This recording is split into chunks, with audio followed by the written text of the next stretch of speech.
Beirut, Líbano, 4 de agosto de 2020. Es un día muy caluroso en esta antigua ciudad mediterránea de 2,2 millones de habitantes. El país sufre la peor crisis desde el final de la Guerra Civil, que tuvo lugar entre 1975 y 1990. Sin reformas económicas por parte del nuevo gobierno, la libra libanesa se devalúa y resulta difícil conseguir alimentos frescos, justo cuando la pandemia de COVID-19 se extiende por el país.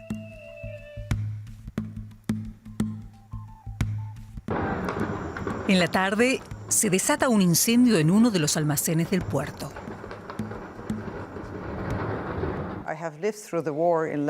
Viví la guerra del Líbano, pero esto sonó de otra manera. Mi primera reacción fue saltar a esconderme en algún lugar, pero no tuve tiempo de encontrar un sitio seguro, porque enseguida se produjo la segunda explosión. Fue cuando todos los cristales reventaron y cayeron sobre nosotros, como balas de cristal. Fue una locura. Ese día no llevaba puestos mis lentes, que rara vez utilizo. En este lado se produjo la herida, desde aquí hasta aquí, y era muy profunda. Afectó el ojo, que se salió por completo y tuvieron que coserla para cerrarla.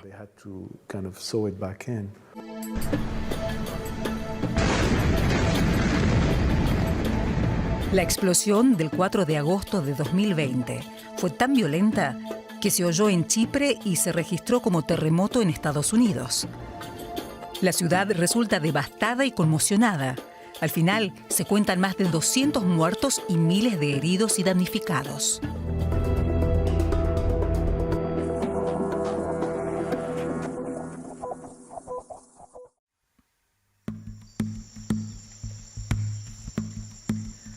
El puerto de Beirut es el más activo de todo el Mediterráneo oriental.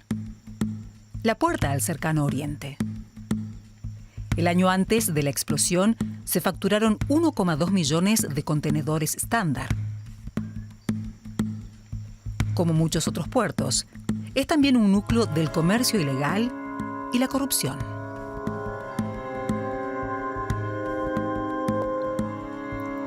El fuego se desató sobre las 17:40 hora local. A las 17:54 se alarma a los bomberos. La unidad 5 del cercano parque de bomberos acude al lugar del siniestro.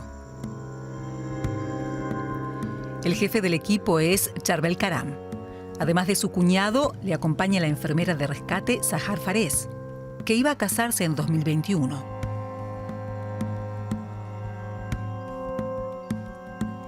Gilbert Karam era el prometido de Sahar. Quien contemplaba a Sahar vestida de uniforme veía que era delicada como un ángel. Era como un ángel en la tierra, incluso cuando vestía su uniforme. Pero era tan valiente como 100 hombres. Sahar participó en uno de los entrenamientos más duros del mundo. Lo dicho, era más valiente que yo. No tenía miedo. Hay videos que muestran cómo su equipo afronta la tormenta. Su rostro no refleja ningún miedo.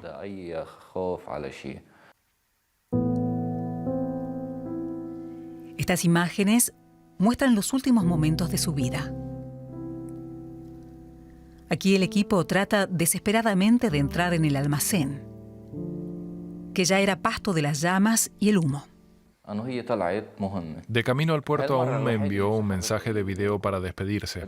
Me saludaba en el asiento central del camión. Le pregunté qué sucedía y me dijo que llamaría más tarde.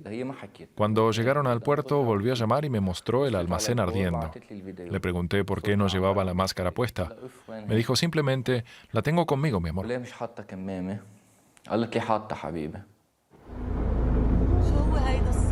مشحرة فوت فوت فوت عيمان فوت فوت يا ماما 7 minutos después, se produce una explosión en la parte sur del edificio del almacén.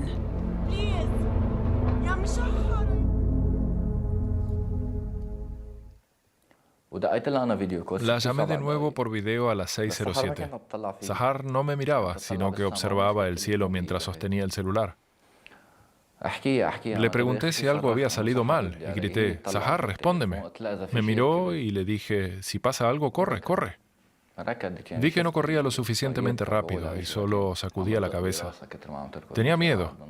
5 o 6 segundos después se produjo la explosión.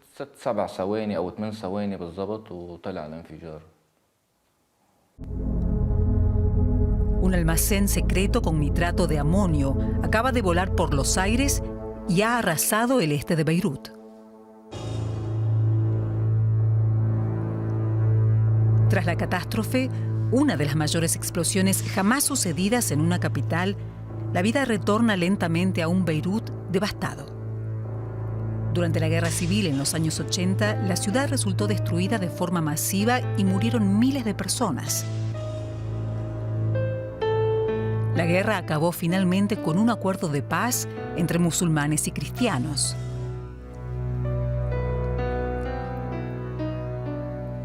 Esta destrucción, en cambio, la provocó la explosión de un enorme cargamento de nitrato de amonio que llegó al Líbano en un barco misterioso y cuyo destino era, al parecer, una fábrica de explosivos en el lejano Mozambique.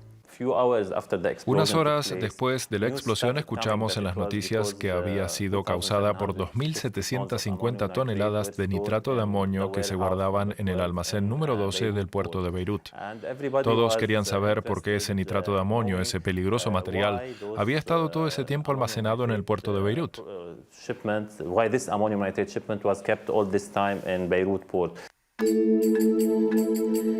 El barco hizo escala en Beirut para recibir más carga y así poder pagar el paso a través del canal de Suez.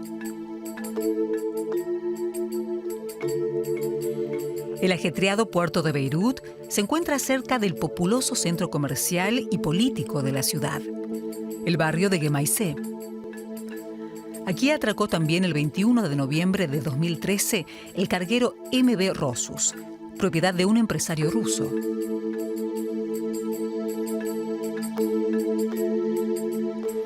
La historia del barco es un cúmulo de fraudes y engaños. Firas Hatoum es un periodista de investigación que descubrió una sospechosa red de operaciones en torno a la carga mortal. Todo en este asunto tiene un doble fondo. Detrás de cada persona, de cada unidad, de cada paso. Siempre hay una empresa detrás de una empresa, una persona detrás de otra persona. ¿Es casualidad? Tengo mis dudas.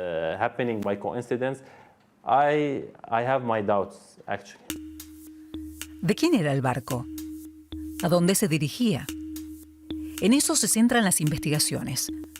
Oficialmente, la nave era propiedad del ruso Igor Grejushkin, pero este afirma que solo la alquiló a su dueño original, el magnate y armador greco-chipriota Karalan Bosmanoli, quien también le proporcionó certificados de aptitud para la navegación expedidos en Moldavia. Las autoridades libanesas consideran a Igor Grejushkin el auténtico propietario, pero descubrimos que Igor asumió el mando de la nave 6 o 7 meses antes de que fuera fletada. Llama la atención el motivo por el que aparece el nombre de Igor, ya que para todos, con excepción de las autoridades libanesas y quienes tienen los documentos de la carga, el propietario era un tal Karalan Bosmanoli. Como muestran los comprometedores documentos de Firas Hatoum, Igor Grejushkin declaró la empresa en quiebra. Según el capitán, el pesado equipamiento dañó las escotillas de carga del barco y lo hizo inservible para la navegación. El capitán está nervioso por el estado del barco y su peligrosa carga. Se ve atrapado a bordo del destartalado buque que no puede abandonar Beirut, quizás no por casualidad. Si alguien ha pagado un importe de $400,000 o $500,000 para comprar esa carga de nitrato de amonio, es lógico que no haya calculado que necesita algo más de dinero para cruzar el canal de Suez y poder continuar navegando hacia Mozambique. Es como si alguien viajara de aquí a Estados Unidos y al llegar se diera cuenta de que no tiene dinero suficiente para tomar un taxi del aeropuerto al hotel. No se puede organizar un gran negocio y olvidar los detalles. No tiene lógica. La carga mortal es depositada en el almacén 12, que se encontraba donde ahora está el cráter de 40 metros de profundidad, ante los silos de cereal, que se erigieron en símbolo de la violenta explosión.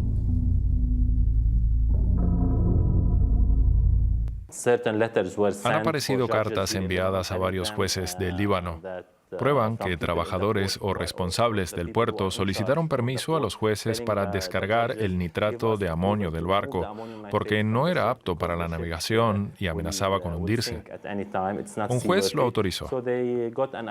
Desconozco si el juez sabía de la peligrosidad del material. Tal como estaba escrita la carta, parecía que el verdadero peligro consistía en dejar el nitrato de amonio en el barco.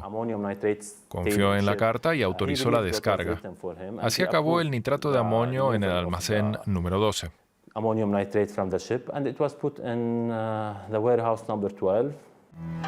Durante su investigación del caso, Firas comprobó que los funcionarios aduaneros enviaron al gobierno 5 cartas en las que pedían instrucciones para la manipulación del nitrato de amonio. No recibieron respuesta. En 2017 se envió a una experta al almacén para comprobar cuántos sacos de nitrato de amonio aún eran utilizables. Según su dictamen, solo unas 900 toneladas de nitrato de amonio se podían aprovechar. ¿Cómo pudo desaparecer el resto?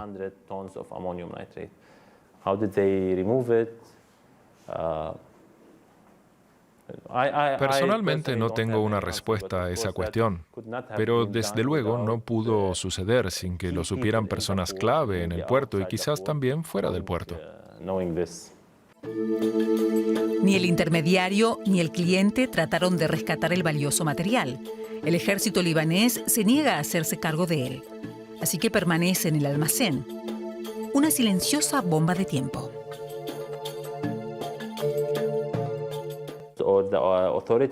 En estos casos, el ejército es responsable más que ninguna otra autoridad. Y le explico por qué. Por tratarse de un material sensible y explosivo. Y la ley libanesa establece claramente que un material así, sobre todo cuando no está destinado aquí, sino que está de paso, y que se queda varado por el motivo que sea, es el ejército el que debe asumir la responsabilidad. Eso no significa, naturalmente, que otras autoridades no sean también responsables. Todos podían haber hecho más. El estado del almacén es también motivo de preocupación. Un año antes de la explosión, el capitán Yosef Nadaf envía varios informes a las más altas autoridades.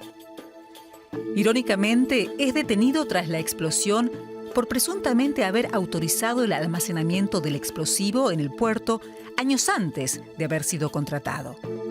Dice que las acusaciones son falsas. En vez de agradecerle haber revelado el escándalo, lo convierten en chivo expiatorio. Halim Nadaf es su tío. La Agencia para la Seguridad del Estado nombró en 2019 a Yosef Nadaf jefe de la autoridad portuaria. Su misión era combatir la corrupción. Un día de octubre alguien le habló del cargamento de nitrato de amonio en el almacén número 12. Fue en algún momento a finales de 2019.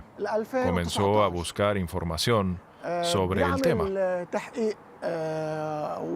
El capitán Nadaf no contaba con muchos hombres en el puerto. Solo un equipo de 10 soldados, de los que solo podía poner a trabajar en la investigación a uno.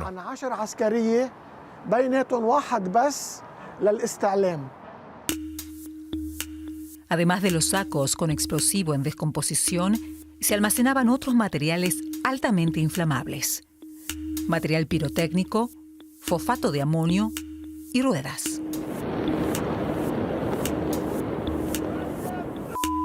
Era una cuestión de tiempo que ese cóctel mortal saltara por los aires. Investigó el caso y envió un primer informe el 6 de diciembre de 2019, es decir, 8 meses antes de la explosión. En él informaba de la carga de nitrato de amonio en el almacén número 12. Escribió que era peligroso porque podía ser robada para fabricar explosivos y que si se incendiaba podría destruir el puerto de Beirut. Eso sucedió más de 8 meses antes de la explosión.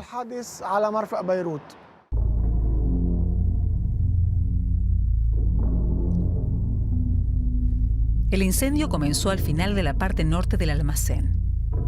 El color cambia del blanco al negro. Tras un sonido chispeante, se produjo la primera explosión. Fuera cual fuera la causa de la detonación del nitrato de amonio, la segunda explosión, de color rojo, lanza al aire escombros y calor, absorbe el oxígeno de la atmósfera circundante y desata una onda de choque igual que una bomba atómica. La detonación tiene el efecto de 1,1 kilotoneladas de TNT y es la mayor explosión no nuclear de todos los tiempos. En Jordania se registra como un terremoto de 4,3 puntos en la escala de Richter y se oye hasta en Chipre.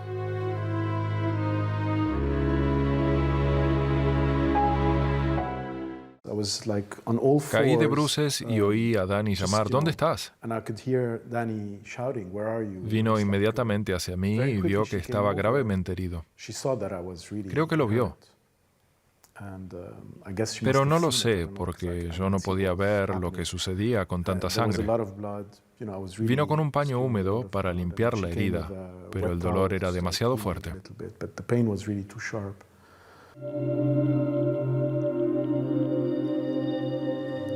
Desde el hospital de San Jorge se vio directamente la explosión.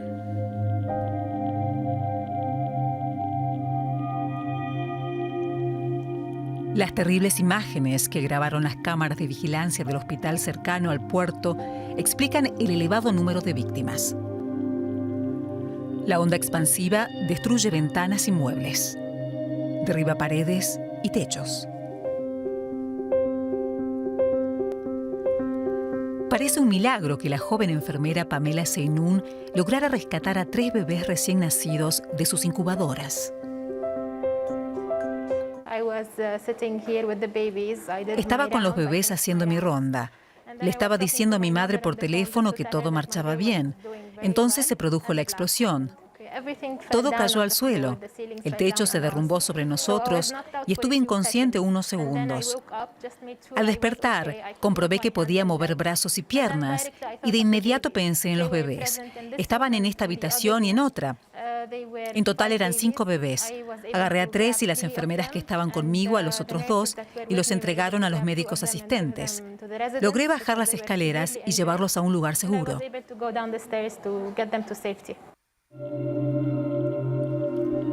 Los bomberos y los rescatistas se vieron rápidamente desbordados. Un incendio gigantesco asola el área portuaria, mientras cada vez más civiles aterrados llaman desde la calle y desde sus casas destruidas a los servicios de rescate. Desde aquí corrí a otros 2 hospitales que estaban destruidos. Así que tuve que correr con los bebés en brazos unos 5 kilómetros hasta llegar a otro hospital en el que pudieran ingresarlos. Me aseguré de que mis niños estaban bien y después conduje hasta la casa de mi hermana, que no estaba muy lejos de donde yo estaba cuando se produjo la explosión. Las calles eran una alfombra de cristales rotos.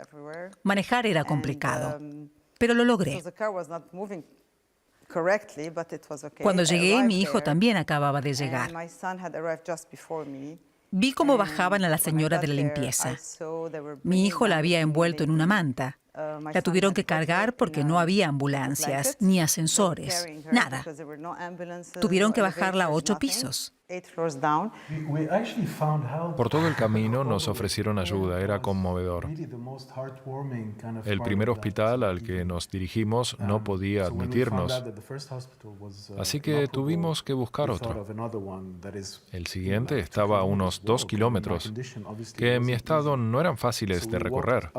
Nos metimos en una calle paralela y había un atasco en la dirección que debíamos seguir.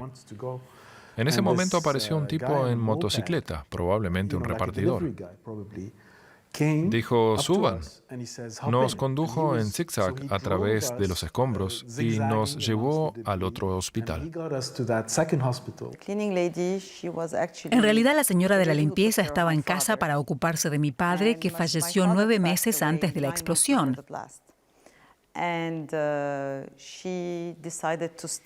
Pero se quedó más tiempo con nosotros porque tenía que pagar la escuela de su hija.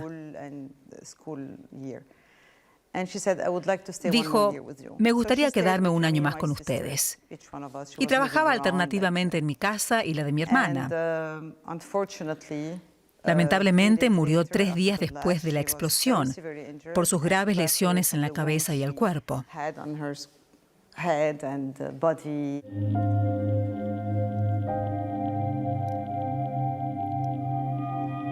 El número de muertos aumenta a cada minuto y supera los 200. Hay además unos 6.500 heridos.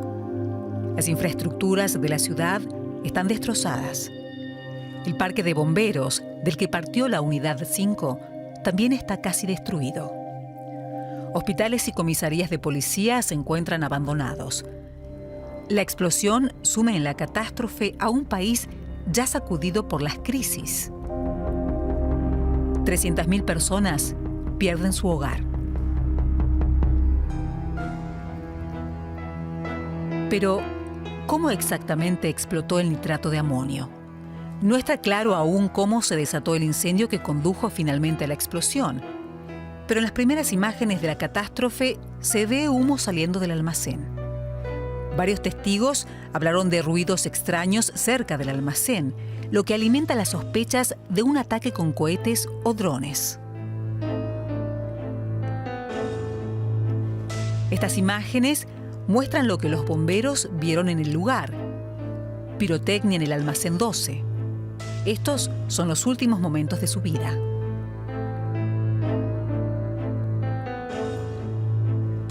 «30 segundos después que la pirotecnia explota el nitrato de amonio. La reacción química que provoca una explosión así consiste en una rápida descomposición del nitrato de amonio en sus componentes, óxido de amonio con su característico vapor rojo y agua. La energía que se libera y que se manifiesta como onda de choque es brutal.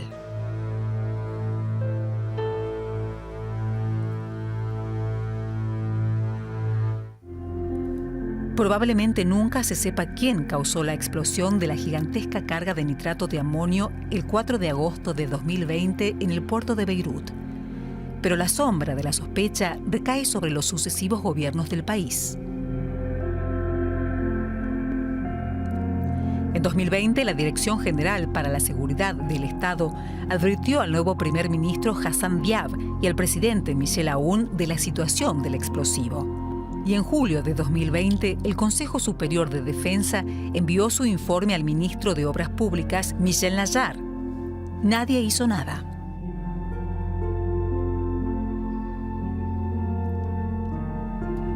Pero solo la incompetencia no explica la catástrofe. En el marco de sus meses de investigaciones, el periodista Firaj Hatoum sospechó del acuerdo original entre la fábrica mozambiqueña de explosivos y el productor del nitrato de amonio en Georgia. Llamé a la fábrica de Mozambique y las respuestas que recibí fueron poco convincentes. Dijeron que no tenían nada que ver con la carga, que solo habían encargado 2.750 toneladas de nitrato de amonio a una empresa llamada Savaro. Eso es todo lo que sabemos, así que pregunté, ¿qué firma es esa? ¿Saben con quién hacen negocios? ¿Quién era su interlocutor? ¿Tienen correos electrónicos? Se negaron a darme información, la participación de un intermediario, y entonces ni siquiera sabía que se trataba de una empresa fantasma. No hacía sino abrir nuevas preguntas. ¿Por qué una gran fábrica de Mozambique iba a hacer negocios con otra gran fábrica a través de un intermediario? La proximidad a una de las guerras de mayor duración del mundo y el embargo de armas dictado contra el régimen sirio podría haber tentado a amigos de Siria a robar parte del potente explosivo para fabricar bombas. Pero hasta ahora no se ha podido demostrar ante los tribunales vinculación alguna del explosivo con grupos terroristas o con Hezbollah. He tratado de localizar todas las empresas fantasma que en 2013 estaban registradas en la misma dirección que Savaro. Entonces eran unas 70. Todas empresas fantasma, como Savaro, sin actividad real, sin personal, sin gente con responsabilidad, todo hombres de paja.